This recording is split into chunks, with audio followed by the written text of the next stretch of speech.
The Local Show, sponsored by Victory in Motion, home of knee repair, not knee replacement, on News Radio 570 WSYR, on 106.9 FM, and live everywhere on the iHeart Radio app. The Local Show features in-depth conversation with business owners, employees, and influential business leaders throughout Central New York, exploring their successes, challenges, and reasons for doing business right here in our growing community. The Local Show is produced locally by Zoe Advertising. Now your hosts, Tom and Steve. Back into it, back up to it, and down the road we go. This is The Local Show. Thank you for joining us on 570 WSYR, 106.9 FM, and whatever else you're listening on. We could be one of the 10,000, 100,000 podcasts or whatever that are on the app. It's a huge number, Tom. Amount. So I was my morning ritual, getting coffee up there at Delta Sonic at the Tim Hortons. Yes. And I keep driving by our friends over at the Climate Smart Storage. Yes, they right are there. over there. And I look and I go, boy, that's a nice place. Because when we were in the South, they all look really nice. Yes. Like there are many of them. But it was... of course, the siding's faded and everything down in the South. Right, yeah. But here, the building looks new. Yeah, but nice. If you've got to store stuff... Go over there, you drive right in. It's all heated. You got climate control, the whole drill. I think you got to bring your own lock, though, don't you? I don't know. That was Gillette Road Middle School in the 7th grade. I don't know, but I don't know what that was. But Climate Self Storage. That's the website. But beautiful place. It's the one with the big glass. Oh my gosh! It looks like a hotel. Yeah, you don't have to store your stuff out in a field in a metal shed. No, and you can drive right up in. Drive right in, drive right there. It's all cool beans. Turns out that you can't stay overnight because I tried to get Steve locked up in one of the units. Well, yeah, they wouldn't let me do it. They came out and checked. I hired 2 thugs to go bring him in. I didn't fit. They needed the extra ginormous one. A big one. All right. Here's a buggy guy. Jerome Snyder's with us right now. He's the owner of Pestmaster Syracuse. How are you, Jerome? Come true, Tom. I know you are. So pests and pest mastering is big now. I think that, with the weather changing and the weather patterns changing, you get different types of bugs, different species. We do, yeah. And you are an individual who not only takes care of creepy crawlies, but you do the animals as well. I do. We want to worry about your bats. We want to worry about your squirrels. We want to worry about woodchucks and all that stuff. We want to take care of all that. We're full spectrum pest control. For sure. Are skunks a big deal around here? You know what? I didn't get any calls for skunks this year. I'm surprised. So this is the end of March. We talked last time. We said, oh, geez, skunk season coming up. Where'd they go? I don't know. Sometimes with a lot of the snow, they're maybe not too in a mood. So maybe they're not I don't know. Maybe my marketing team's not getting the phone ringing. But I didn't get one single call for a skunk this year. Thank goodness. So when do the bats come rolling in? Bats are happening now. They're waking up with the warm weather. So there's people are calling me saying, "No, I'm here to see a bat, this and that, and everything." So that whole micron space, if you've been up 31, they cleared the trees. Yes, they have. Yeah. But I guess they had to do it before the bats moved in. There was like a timeline or something, so they had to be done by. Where do the bats live? Where do they live? Belfry time. When they're not in your house. Generally, they live out in wild. They like to be out in the trees and this and that. They got places to be, like get in a hollow. Do they nest or they do? Hollow? They colony up. So they. A lot of times they migrate, so if they're migratory bats, they'll go colonize to one of the hibernaculars in the state or down in Pennsylvania. So they will migrate out and join up and have a bunch of them in a cave, like you see on TV.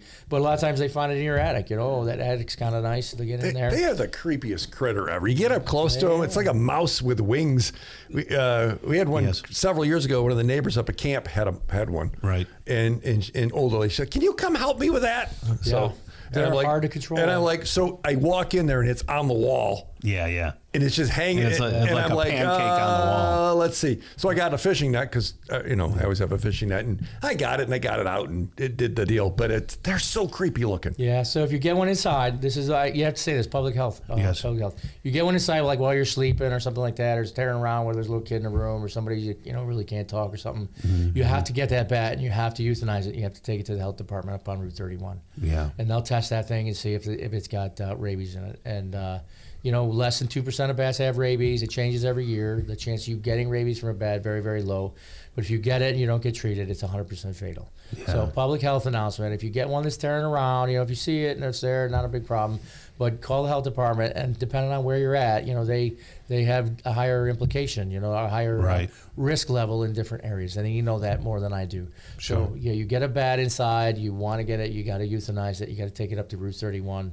They'll test it, and if there's no problem, there's nothing. If it is, you got to get on the vaccine, and it's fine. So and mice it's are not moving like out. it was when we were little. Like when you're little, you say, Right. "Oh, the shot's 20 feet long. They're sticking Yeah. in your I eye." remember that, yeah. And they didn't want anybody telling you that they get bit by a bat. They didn't want any little kids, And they reporting didn't that want. they Why got did you bit. cover your hair? Was that thing? It's going to go in your hair. Remember that? Well, It's they like, don't like cover your head with the bats. So are the mice like, hey, it's warming up. We're good. Are they heading outside now?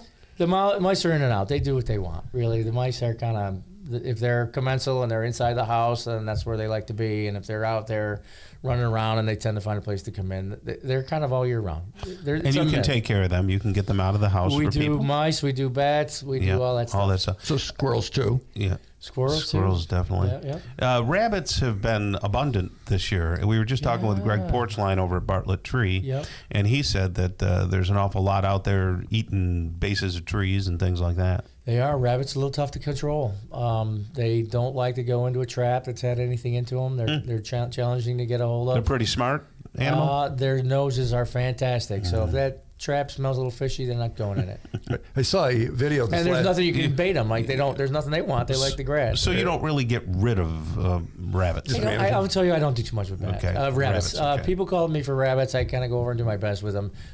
If there's a rabbit, we can go get that rabbit. Right? If there's a bunch of them around, they're not really hurting too much. Do you get out now and start working on people's houses in terms of getting ready for the creepy crawly things and the flying insects and stuff like that? For or is sure. it, Things or are is it waking too up early? right now. Normally, like we say, April 1st is when we want to come out and start doing it, depending on what the weather is.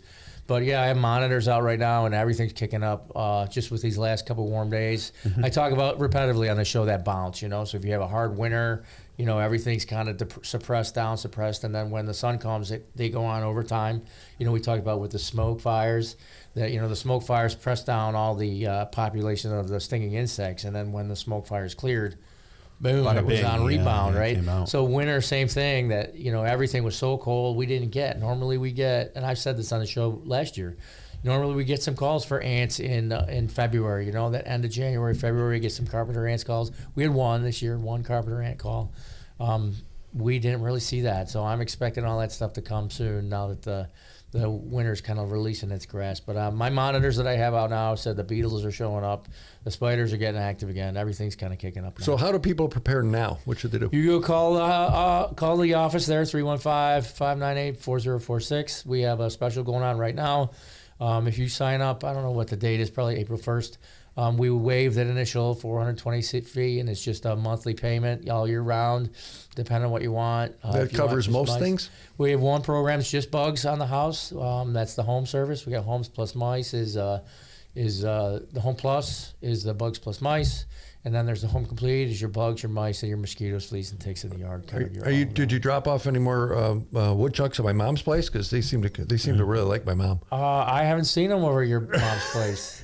I haven't seen them over there. So I know you're not a prognosticator, but doing your best based on your experience, do you think it's going to be a bad tick and flea season or mosquito season? I would say if I'm talking about the rebound, everything's suppressed down, so we probably won't have too bad of an April.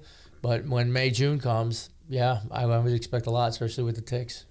Gotcha. So it's that time of year to get things. Yeah, call the office. We got special right now. We want to get you started, get you on the schedule for the year we come out. So Jerome Snyder, the Pestmaster. I am trying to be the Pestmaster. The big area code, Tom, 315-598-4046. Give him a call. Okay, what can you do? How much is it? All those kinds of questions. When can you come? Yeah. It's pestmaster.com, and you can put Syracuse. But give him a call, 598-4046. Get debugged. Yeah, give us a call. Somebody will pick up the phone.